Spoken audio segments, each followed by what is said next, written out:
नमस्कार, आप देख रहे हैं PBT express news live channel और मैं हूं आपके साथ सपना। चलिए रुक कर लेते हैं आज की बड़ी खबरों की ओर। कि इस महत्वपूर्ण मुद्दे पर आपने मुझे बोलने का मौका दिया। ये अलग बात है कि सत्ता पक्ष के लोग सब मेरे बोलने से पहले ही भाग गए। आइए आइए, आपको देख के मैं खुश थी कि आप वापस आ गए। सबसे पहले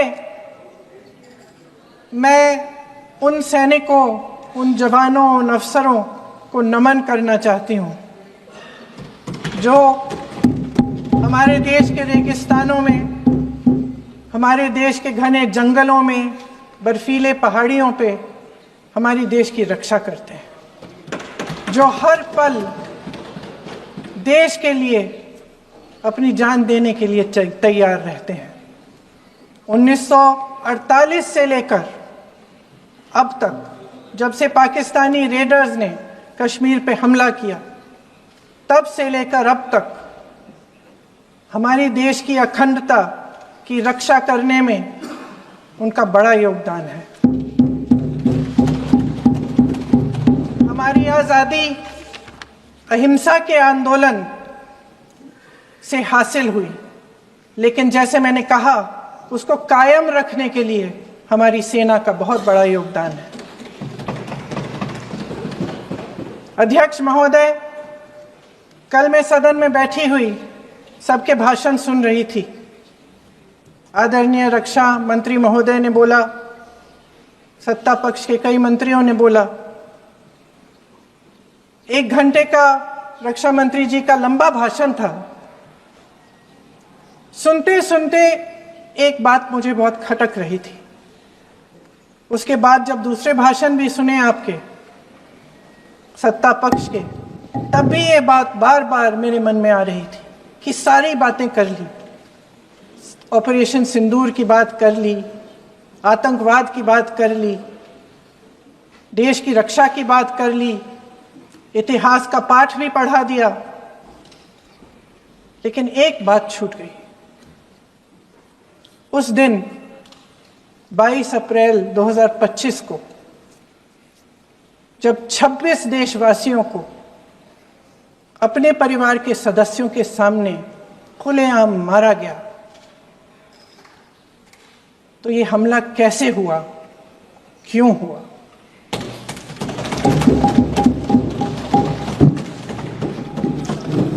अध्यक्ष महोदय, ये लोग बैसारन वैली में, पहलगाम के पास कश्मीर में क्या कर रहे थे? आजकल पब्लिसिटी का दौर है, प्रचार का ज़माना है। कुछ समय से हमारी सरकार ये प्रचार कर रही थी कि कश्मीर में आतंकवाद ख़त्म हो गया है, कि कश्मीर में शांति है, अमन चैन है। प्रधानमंत्री जी ने खूब भाषण दिए, देशवासियों को कहा कि चलिए कश्मीर चलिए, सैर करिए। कई बार मैंने ये भी देखा मीडिया पर, टीवी पर, कि कश्मीर जाइए, ज़मीन खरीदिए, अब वहाँ अमन चैन है, शांति का वातावरण है। इसी बीच शुभम द्विवेदी, एक कानपुर के नौजवान, और उनके पूरे परिवार ने तय किया कि वो कश्मीर जाएंगे। शुभम द्विवेदी की 6 महीने पहले शादी हुई थी। उसकी पत्नी ने कहा कि उनके बीच एक ऐसा रिश्ता था, प्रेम और दोस्ती का ऐसा रिश्ता था कि वो एक दूसरे को बच्चों की तरह हंसाते थे। सोशल मीडिया पर एक वीडियो भी जारी है जिसमें पूरा परिवार एक साथ बैठा हुआ ताश खेल रहा है और ऐसे हंस रहे हैं कि उस वीडियो को देख के किसी का भी दिल टूट जाए कि इस परिवार को इस तरह से उजड़ने क्यों दिया हमने। 22 अप्रैल 2025 को बैसारन वैली में मौसम का मिजाज अच्छा था।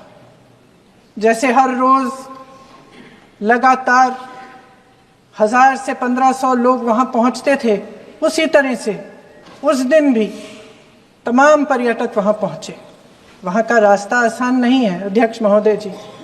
जंगल से जाना पड़ता है, पहाड़ों के बीच जाना पड़ता है, घोड़े से जाना पड़ता है। ये परिवार वहाँ पहुँचे, मौसम सुहाना था, उनके बच्चे ट्रैम्पोलिन पे खेल रहे थे, कोई जिपलाइन कर रहा था, कोई चाय पी रहा था, तो कोई कश्मीर की सुंदर वादियों की ठंडी हवा का मज़ा ले रहा था। शुभम अपनी पत्नी के साथ एक स्टॉल पे खड़े थे। तभी अचानक 4 आतंकवादी जंगल में से निकलते हैं और शुभम को वहीं अपनी पत्नी के सामने मार डालते हैं।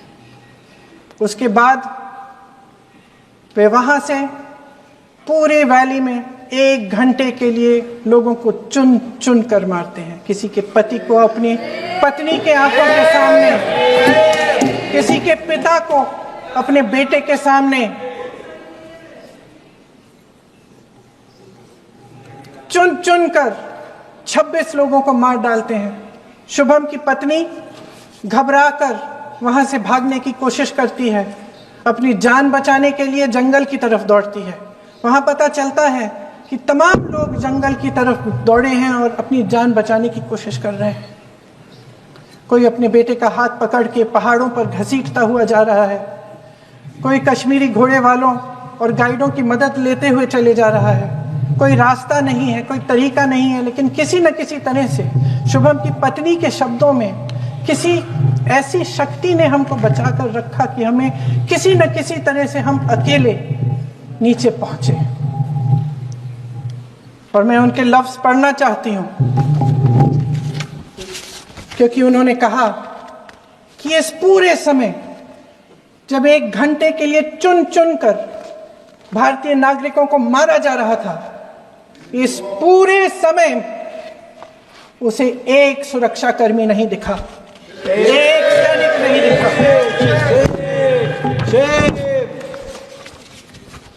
शुभम की पत्नी ने कहा, कोट, मैंने अपनी दुनिया को खत्म होते हुए देखा, अपनी आंखों के सामने एक सिक्योरिटी गार्ड नहीं था। मैं ये कह सकती हूं कि देश ने, सरकार ने हमें वहां पे अनाथ छोड़ दिया था। सिक्योरिटी क्यों नहीं थी वहां पे एक सैनिक क्यों नहीं दिखा? क्या सरकार को मालूम नहीं था कि यहां रोज 1000 से 1500 पर्यटक जाते हैं? क्या सरकार को मालूम नहीं था कि यहाँ के को पहुंचने के लिए जंगल के रास्ते से जाना पड़ता है? अगर कुछ हो जाएगा तो लोग वहां से निकल नहीं पाएंगे। एक चिकित्सा का इंतजाम नहीं था, फर्स्ट एड का इंतजाम नहीं था, कोई इंतजाम नहीं था, ना सुरक्षा का ना फर्स्ट एड का। इन लोगों को भगवान भरोसे छोड़ दिया गया। ये लोग वहां पे इस सरकार के भरोसे गए और इस सरकार ने उन्हें भगवान भरोसे छोड़ दिया।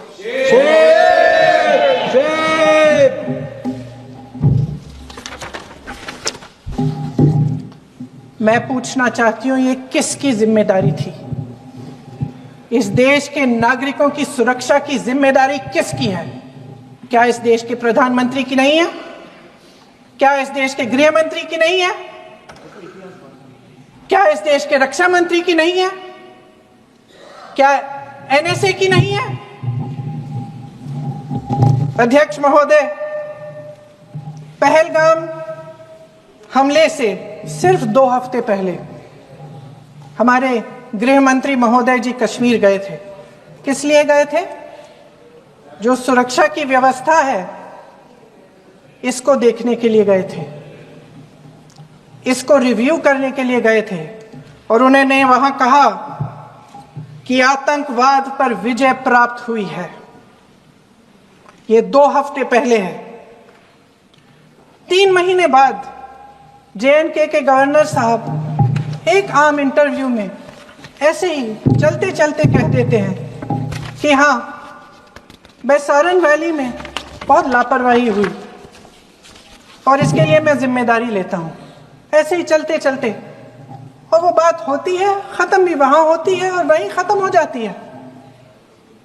उनसे जिम्मेदारी ली भी नहीं जाती, कोई सवाल नहीं उठाता, कोई जवाब नहीं देता।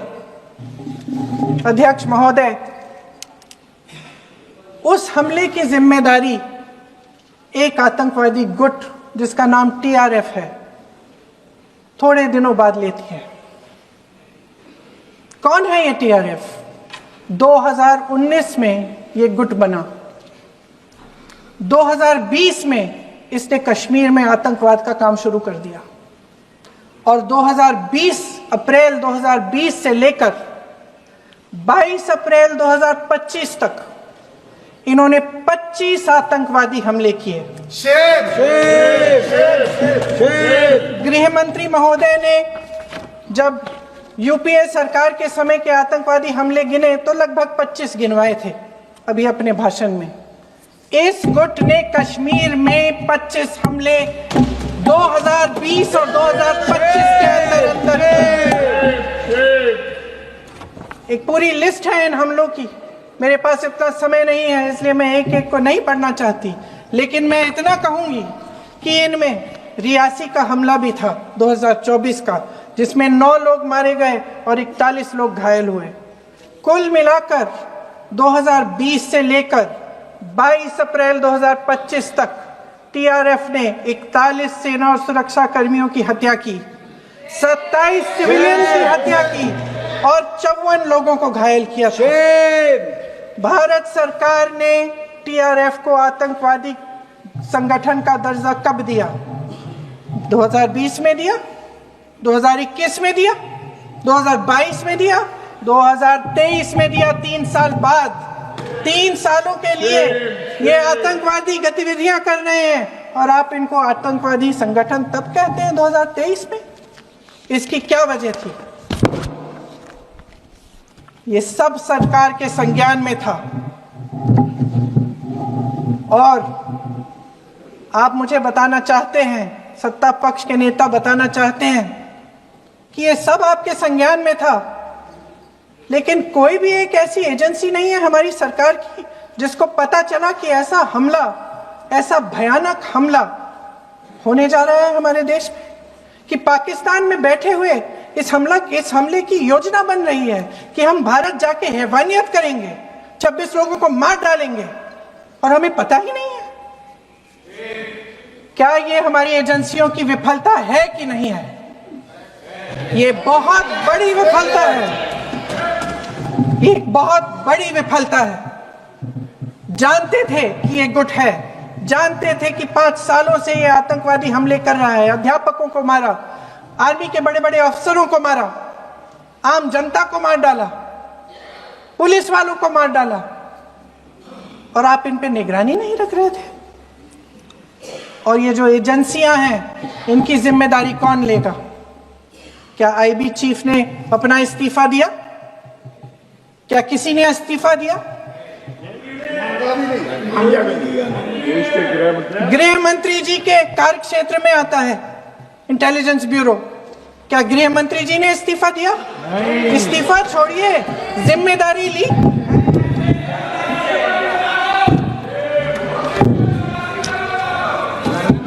साहब देखिए, इतिहास की बात आप करिए, मैं वर्तमान की बात करना चाहती हूँ। आपको तो एक बहाना चाहिए, आपको तो एक बहाना चाहिए। पूरे परिवार का नाम गिनवा देते हैं। अरे अपनी जिम्मेदारी खुद लीजिए। 11 सालों के लिए तो सत्ता में आप हैं। नेहरू को छोड़ नहीं रहा। कल माननीय गौरव गोगोई जी ने अपने भाषण में पूछा गृह मंत्री जी से, क्या आपकी जिम्मेदारी नहीं थी? मैं देख रही थी। राजनाथ जी, रक्षा मंत्री जी यूं यूं अपना सर हिला रहे थे, कुछ बोले नहीं। अंदर से ये महसूस हुआ होगा कि यहाँ कुछ जिम्मेदारी थी, लेकिन माननीय गृह मंत्री महोदय जी हंस रहे थे, वे हंस रहे थे।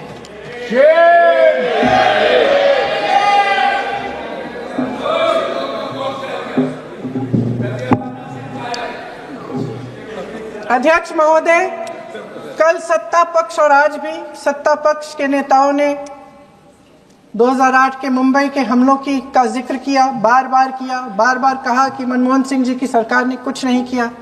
ये तो जानकारी होगी ना कि उसी समय जब वो आतंकवादी हमला चल रहा था तभी उन आतंकवादियों को मार डाला था, एक बचा था और उसको भी फांसी दे दी थी 2012 में। महाराष्ट्र के मुख्यमंत्री ने इस्तीफा दिया। देश के गृह मंत्री ने जिम्मेदारी लेकर इस्तीफा दिया। एक जवाबदेही थी पब्लिक के प्रति, एक जवाबदेही थी इस देश की जनता के प्रति, इस देश की धरती के प्रति।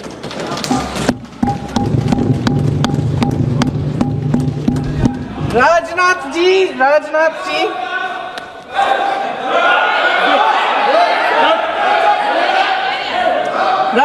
जी तो पुलवामा, उरी और पठानकोट के समय गृह मंत्री रहे थे।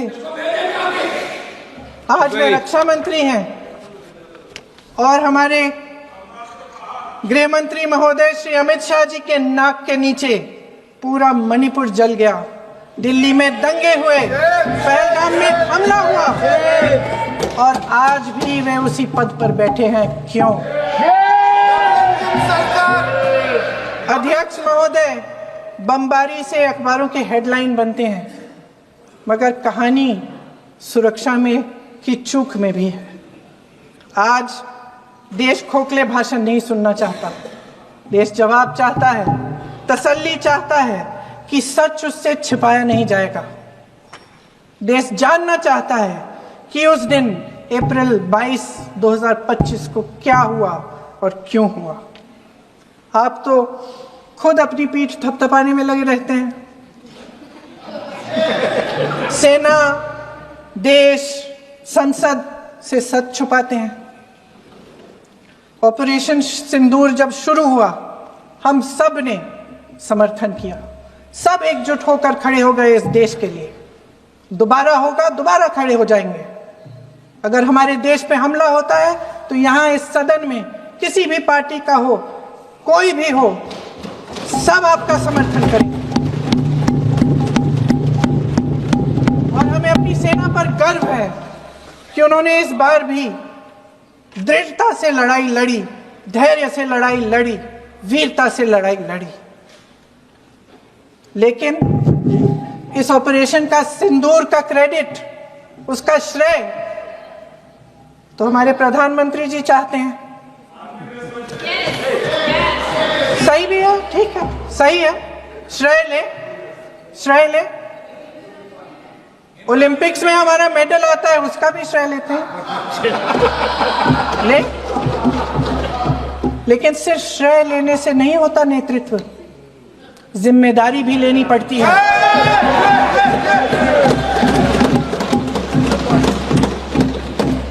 देश के इतिहास में ये पहली बार हुआ, देश के इतिहास में ये पहली बार हुआ कि जंग होते होते ही रुक गई है जी। और इस रुकावट का ऐलान हमारी सरकार, हमारी सेना नहीं करती, अमेरिका के प्रेसिडेंट करते हैं, अमेरिका के राष्ट्रपति करते हैं। ये हमारे प्रधानमंत्री महोदय की गैर जिम्मेदारी का सबसे बड़ा प्रतीक है।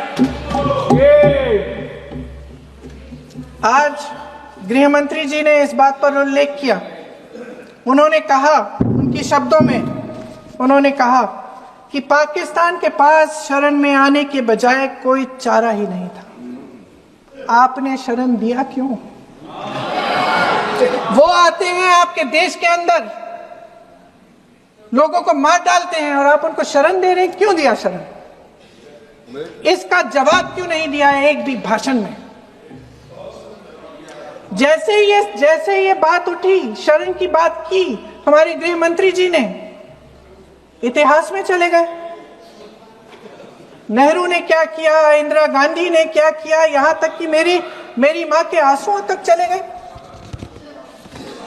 लेकिन इस सवाल का जवाब नहीं दिया कि ये सीज फायर हुआ क्यों, ये जंग रुका क्यों, और तब क्यों रुका दुश्मन के पास कोई चारा नहीं था हमारे श्रेय में आने के बजाय?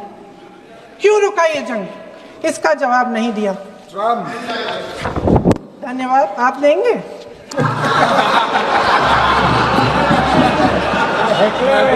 मंत्री देना भाई देना, आपको टाइम मिलेगा तो। टाइम नहीं मिलेगा आपको शायद। वैसे महोदय, मेरी माँ की आंसू की बात किए, मैं इसका जवाब देना चाहती हूँ। मेरी माँ के आंसू तब गिरे जब उनके पति को आतंकवादियों ने शहीद किया, जब वे मात्र 44 साल की थी। और आज अगर मैं इस सदन में खड़ी हूं और उन 26 लोगों की बात कर रही हूं, मैं इसलिए कर रही हूं क्योंकि मैं उनका दर्द जानती हूं, महसूस करती हूं।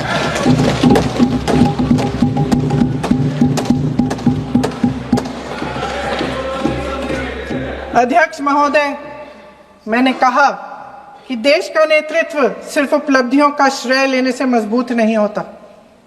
सफलता और विफलता दोनों की जिम्मेदारी लेने से बुलंद होता है।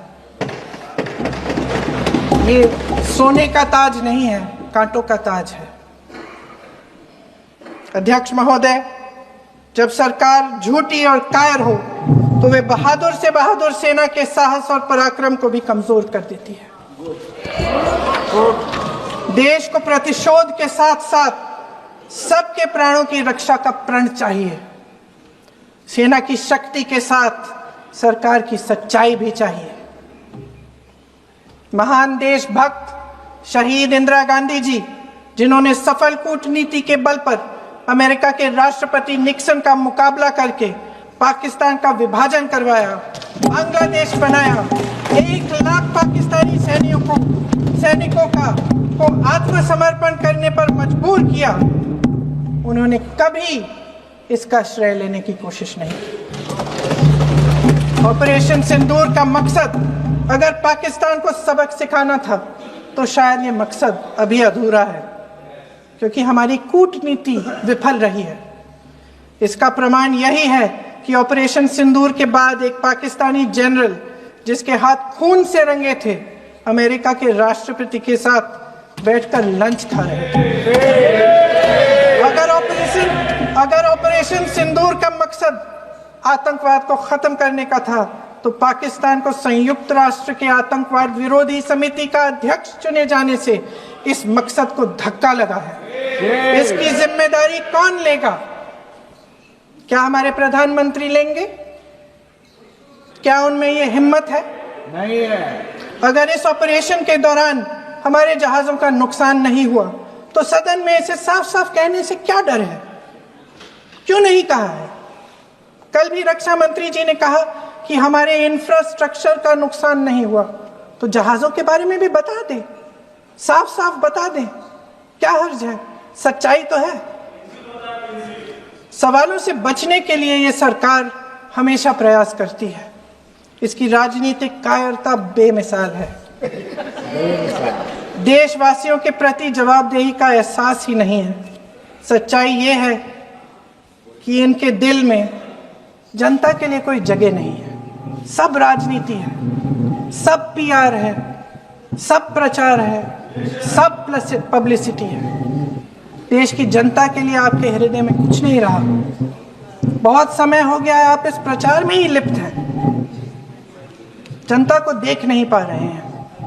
जी माननीय, जो पहलगाम में हुआ, खत्म करती हूँ, जो पहलगाम में हुआ उससे हर एक देशवासी के दिल पे चोट पहुंची है। हिमांशी नारवाल की गुहार ने हम सबको शर्मिंदा किया है। इसीलिए मैं आज यहाँ खड़े हुए एक आखिरी बात करना चाहती हूँ।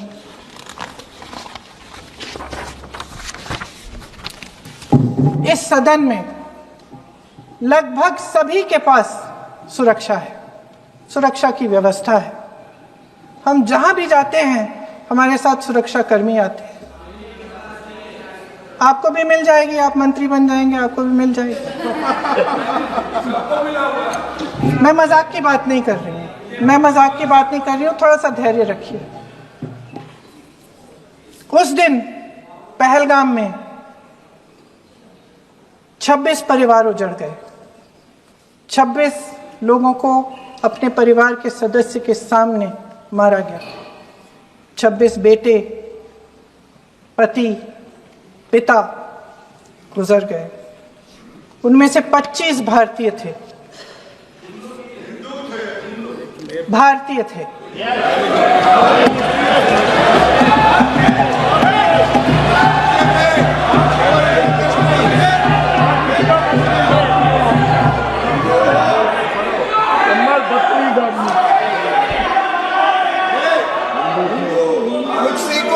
जितने भी लोग बैसारन वैली में थे और जो 25 भारतीय मारे गए, उनके लिए कोई सुरक्षा नहीं थी, कोई सुरक्षा नहीं थी। आप कितने भी ऑपरेशन कर डालें, आप इस सच्चाई के पीछे छुप नहीं सकते, इसे नकार नहीं सकते। आपने उनको सुरक्षित नहीं किया। कोई शर्म नहीं है, कोई शर्म नहीं है, कोई शर्म नहीं है और ना कभी होगी। सुन लीजिए, सुबह भी मैं शिव मंत्र बोल के आई हूं। इनको क्या पता शिव मंत्र क्या है? कुर्सी मंत्र खत्म कर लूं अपना भाषण। कुर्सी मंत्र। मैं एक बार उन 25 भारतीयों के चुप रही। मैं एक बार उन 25 भारतीयों के नाम इस सदन में पढ़ना चाहती हूं, ताकि यहां बैठे हर सदस्य को यह एहसास हो कि वे भी हमारी तरह इंसान थे, किसी राजनीतिक बिसात के मोहरे नहीं थे। वे भी इस देश के बेटे थे, वे भी इस देश के शहीद हैं। उनके परिजनों के प्रति हम सब की जवाबदेही बनती है। उन्हें सच्चाई जानने का हक है। समीर गुहा